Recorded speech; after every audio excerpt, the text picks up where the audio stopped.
for you. Now, I'm delighted to say Dr. Colm Kearns is with us in studio. He's involved with the Tackling Online Hate in Football project. Colm, good morning to you. We've talked a little bit about this before, so I guess by way of introduction to the audience, what is the Tackling Online Hate in Football project?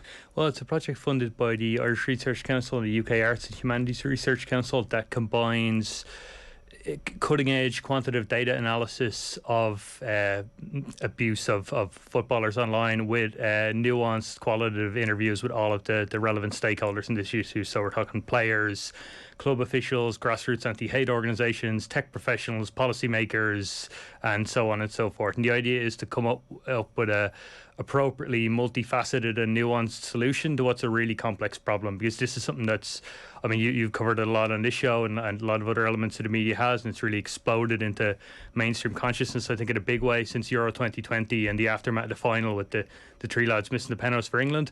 But the worry is, in the kind of rush to find a solution to it, there may be some kind of knee-jerk or short-term solutions from politicians looking for an open goal, or from tech companies just looking to kind of polish their records. So what we want to do is just go at this with a certain amount of perspective and nuance. So what we're coming out with is hopefully more long-term and more multifaceted in how it addresses the problem. So can you talk to us about what you're analysing? Is it specific tournaments? Is it like what are the instances of online hate that you so far have been combing through? Well, I mean, our ultimate idea is what we'll come up with will be kind of applicable across the board with online hate, but obviously, practicality demands you limit your scope a bit. So our tech guys are looking at their case study, is looking at all of the Euros from both men's and women's UEFA European Championships from 2008, the men's one in Austria, Switzerland, through to the women's one that just finished last month in England, with the idea that we're looking to specifically at the Twitter data around those and kind of trace the evolution of online hate, how it grows, what the different flashpoints are, whether there's any big commonalities or changes over time. Because again, it's an issue that's really popped into the mainstream in a big way, but it's been going on for quite a while, really. So it'll be, I think, quite revealing to see how it's changed over that time, and indeed how it hasn't changed. And when do you think will you? I mean, not to say when you're going to finish this, but when will we know what the evolution of that has been? What's your? Well, the project runs till August 2024. Now, I'm conscious that, as I'm saying this, I'm not on the tech side of it, so I don't want to make any promises those guys can't keep. But we're already kind of they've now got all of the data with the women's tournament in England finished. And we're already kind of doing more specific looks at certain things to sort of trace things. So, for instance, we're combing a lot of data recently to do with female pundits and broadcasters in the men's Euro 2020 last summer. And basically a lot of broadcasters across the Anglosphere in UK, Ireland, Australia, America had more female pundits, commentators on their teams, whether that, triggered a subsequent backlash or not. And we've been looking at the reaction to that and kind of, finding the nuance, the different kind of the stuff you see there. So hopefully, like that as an output, I would hope to have it out in a few months' time. In terms of the overall project outputs, you're looking at another 18 months, 2 years. But again, this is to address what's a long-term problem in a long-term way. Rome wasn't built in a day. What's your suspicion on when this thing really took an upward spike in terms of online hate on mainstream social media platforms? Like, is it basically as soon as millions of people started using these platforms, there was just this flow of hate, or did it take a little bit of time for that to catch up? Yeah, I mean, I think it's always there to an extent. I think what's interesting is if you look at the one of the first things we'd almost look at all the research into online hate in sport more widely, and what you see with that is a huge upsurge from 2016. Like there's only a handful of papers according to the criteria we use before 2016, and what's the big trigger there is the Colin Kaepernick taking the knee in American football, to protest against systematized violence against black people in America. And that triggers a lot more research. And, unfortunately, you also see then a lot of kind of hate, almost like piggybacking, I suppose, on the reaction to Kaepernick in that way. I think it changes too as social media evolves. Like, I mean, infamously, you have I can't remember what year it was, but somewhere at a time in the late aughts, early 2010s, where Rio Ferdinand asked Wayne Rooney or vice versa for a lift of training on Twitter. Really asking, there's a weird sense of it not, a lack of distance and an intimacy, and I think it's more, when it becomes this big machine, as it were, with more and more people feeding into it. Now, I think with that brings this sense of distance. There's a lot spoken about anonymity with this. A lot of people we've talked to will argue, anonymity's the main, I suppose, thing that fosters the hate, like so long as people can do it with no danger of being found out. But I don't think that's quite the case, because you have a lot of the people we've encountered, their accounts are there. Even there was a FIFA Commission study recently on the most recent AFCON and the most recent Euros that found half of the players in both tournaments were subjected to abuse. And they found, I think it was 80 or 90% of the accounts that were abusing could be traced. So I think it's less anonymity than this sense of people kind of, I suppose, doing it from a space where they feel like they can get away with it, or they're justified in doing it. Like if you're, one person with 24 followers shouting at a celebrity with, a footballer with millions of followers, it feels, I don't know, like even if it's not anonymous, it doesn't feel intimate, it doesn't feel real or something. And I think like that, on some level allows people to do it. But even as I say that, I'm kind of wary of armchair diagnosing everyone with it, because what we have found is you do see a marked difference. For instance, to go back to that paper we're working on female pundits during the Euros, what roughly the reactions to those, you kind of see it in three ways. And one is positive, and that shouldn't be, understated. There are a lot of people who are just like, oh yeah, these are really good broadcasters, whatever.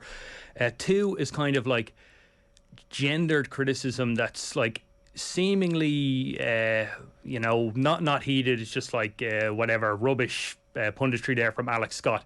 Can't stand that woman. But it's kind of pointed reactions to the gender. And if you search for like whatever other pundits, Alan Shearer, Richie Sadlier, or whatever, there's no kind of equivalent like that man is awful. So those ones are sort of more like latent, what you might call latently sexist.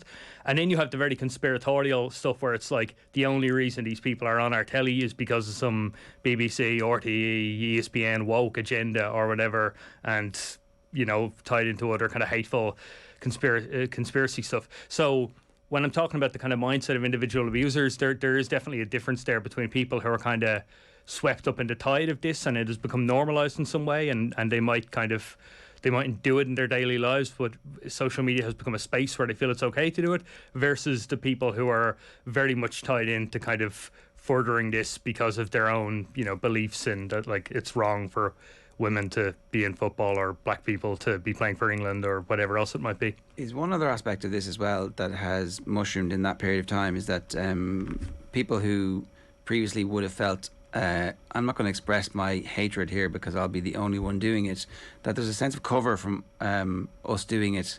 If 10 of us Manchester United fans or Middlesbrough fans or Villa fans or Ireland fans all say the same thing, well then they're not going to come after all of us. And then is there also another element where actually there are organised campaigns where, somebody's saying, well, look, let's all just start giving out about this and turn this into something. Yeah, absolutely. And I mean, that's something we definitely want to look at later in the project, is how this ties into kind of more organised, say, far right organisations and so on. Like, are they kind of actively fostering this in a way that, say, during the Brexit referendum in Britain, you had, I think it was a third of all Twitter traffic was Russian bots preaching pro-Brexit stuff. Now I don't know how many of the kind of accounts we found are bots or not, but there definitely is a sense of astroturfing of people artificially kind of getting on this hate bandwagon to further particular causes. So yeah, I definitely think that's there. There's that sense of you don't want to say mob mentality, because mob mentality implies a kind of spontaneity in the mob forming. I think there are kind of like other forces at work, and yeah. That'd be really interesting to see, because I think anybody who is as online as we are in our jobs, you certainly sense that, like, oh, today a switch has been flicked and this is now an issue, and there's going to be a surge in it over the next while, and then that surge brings people with it who are oblivious to the fact that actually somewhere an organisation has decided that today this is the agenda. Mm-hmm.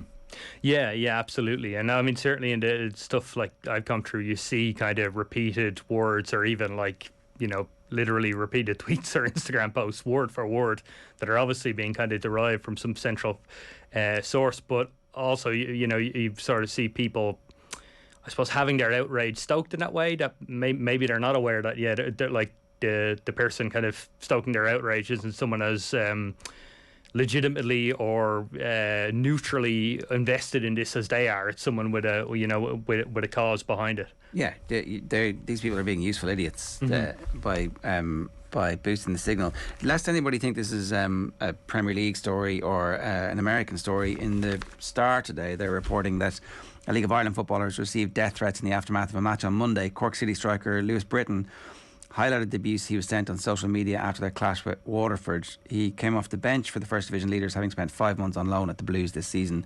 And so stuff included that he'd have his throat slit should he step foot in Waterford again. Other messages saw users wish Britain to do his ACL, urging him to book a hospital appointment and wanting him to suffer a career-ending injury. So this is not an English problem. This is a global problem, and it's an Irish problem too. Absolutely. And, like any kind of global problem, there's very local specificities to it. So, in the Irish case, you have the fact that like a lot of the clubs wouldn't have the facilities at their disposal to police their social media or provide kind of training that rich Premier League or even Championship clubs might have. So that kind of often with some of them, having spoken to people, club officials at League of Ireland clubs, often like the social media account might be run on a volunteer, semi-voluntary basis.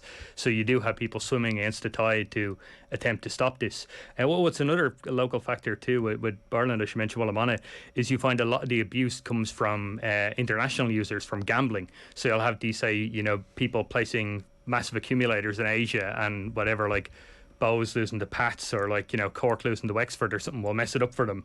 And they'll be hurling really vicious abuse at the players or club accounts for having done that. And there's obviously limited capacity as to what the clubs themselves can actually do in acting against these people well beyond the jurisdiction of the Garda, on the other side of the world. Yeah, it's funny because we actually have a tweet here from Tom Gary that was actually talking about an NWSL club, Angel City, who've partnered with an English-based safety tech company, GoBubble, which apparently allows you to plug in your social accounts and protect them from online hate, bullying, racism, etc. And they're the first American professional team to protect a team in this way. Do you see this becoming more of so it's funny, there might be a tech solution to this tech problem as opposed to actually a societal solution to the societal problem.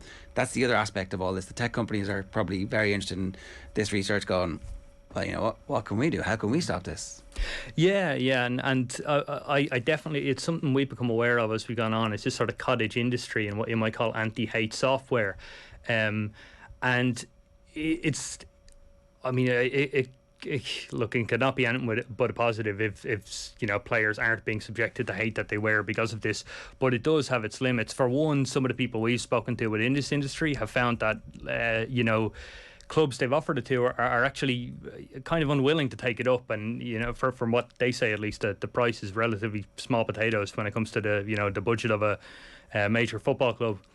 But they've often found that the clubs are kind of wary of being seen to police their own fan base, and that this will upset it. So it will only become an issue when it begins actively impacting on the player's performance, and then they'll step in. The other aspect to it too is there'll be certain forms of abuse they're more willing to use this technology to police than others.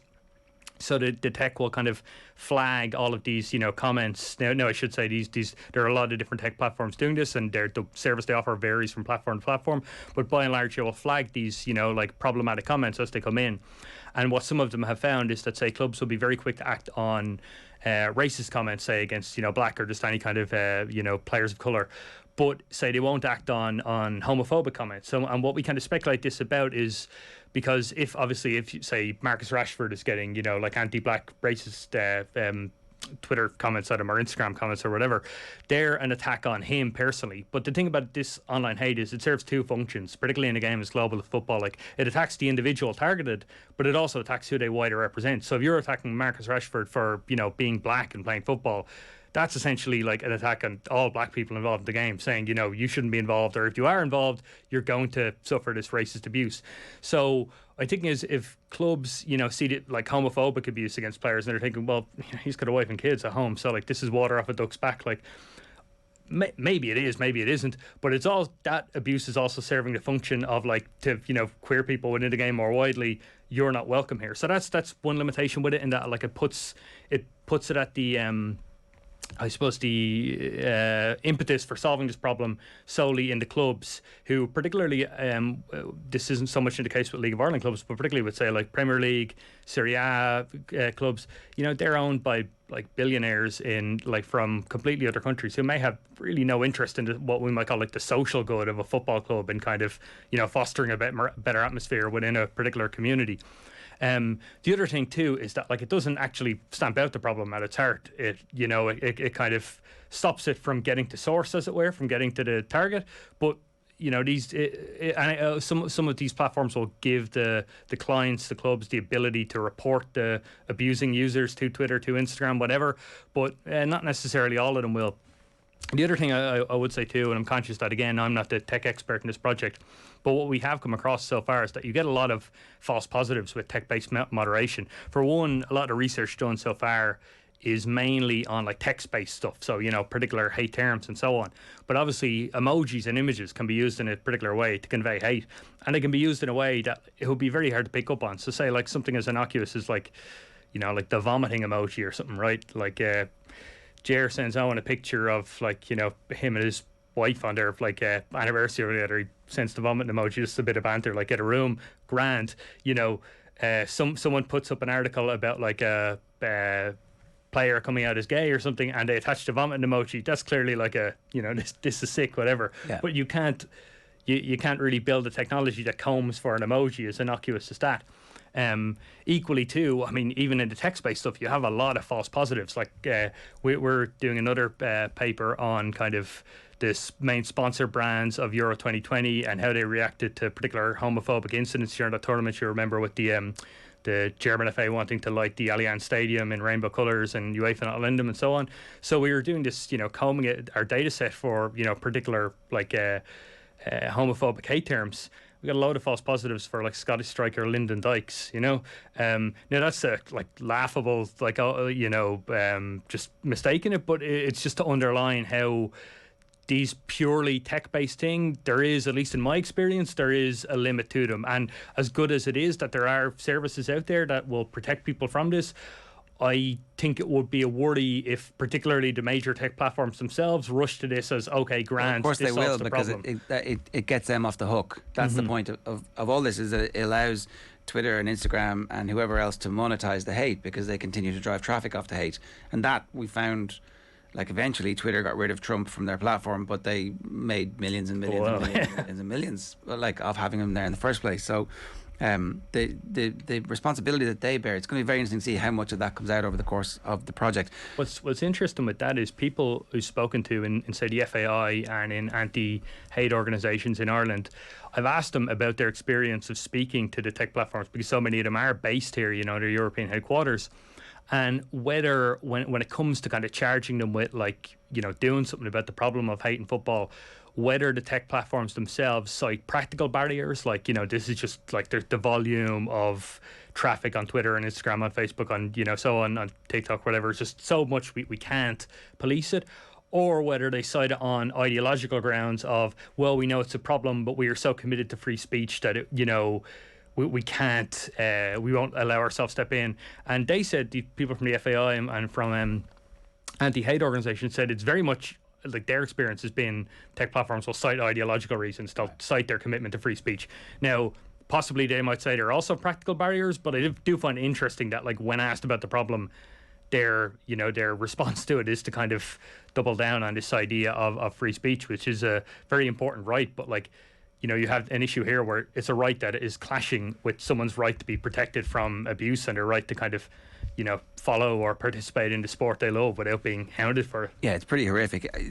One of the other solutions to the data issue is that you're doing long form interviews with people, and that's kind of one of the reasons why you're here today, is to ask people who have experienced this to get in touch with their stories.